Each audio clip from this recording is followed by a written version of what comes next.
আসন্ন জাতীয় নির্বাচনকে ঘিরে নতুন জোট গঠনের আলোচনা থাকলেও শেষ মুহূর্তে এনসিপির আপত্তিতে আপ বাংলাদেশকে সঙ্গে না নেয়ার সিদ্ধান্তে স্থগিত হয়ে গেছে প্রস্তাবিত রাজনৈতিক জোটের ঘোষণা। ফলে 4 দলের প্রস্তাবিত জোট গঠনের উদ্যোগ পেছাতে বাধ্য হয়েছে।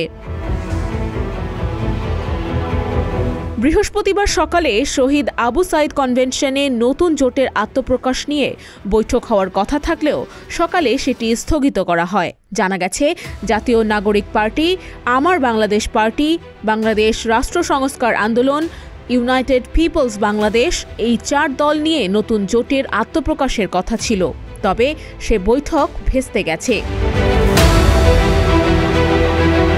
এনসিপির একটি সূত্র জানিয়েছে, বুধবার রাতে এনসিপির নির্বাচন পরিচালনা কমিটির এক জরুরি বৈঠক অনুষ্ঠিত হয়। বৈঠকের আলোচনায় আপ বাংলাদেশকে জোটে নিতে রাজি হয়নি দলের একাংশ।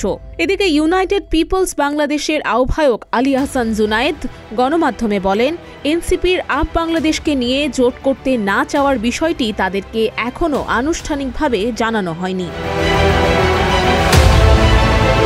অন্যদিকে দলীয় প্রতীক শাপলা কলি এর অফিসিয়াল ছবি প্রকাশ করেছে এনসিপি। নির্বাচন কমিশনের ওয়েবসাইটেও এনসিপিকে দেশের 58 নম্বর রাজনৈতিক দল উল্লেখ করে প্রতীকের এই ছবি যুক্ত করা হয়েছে।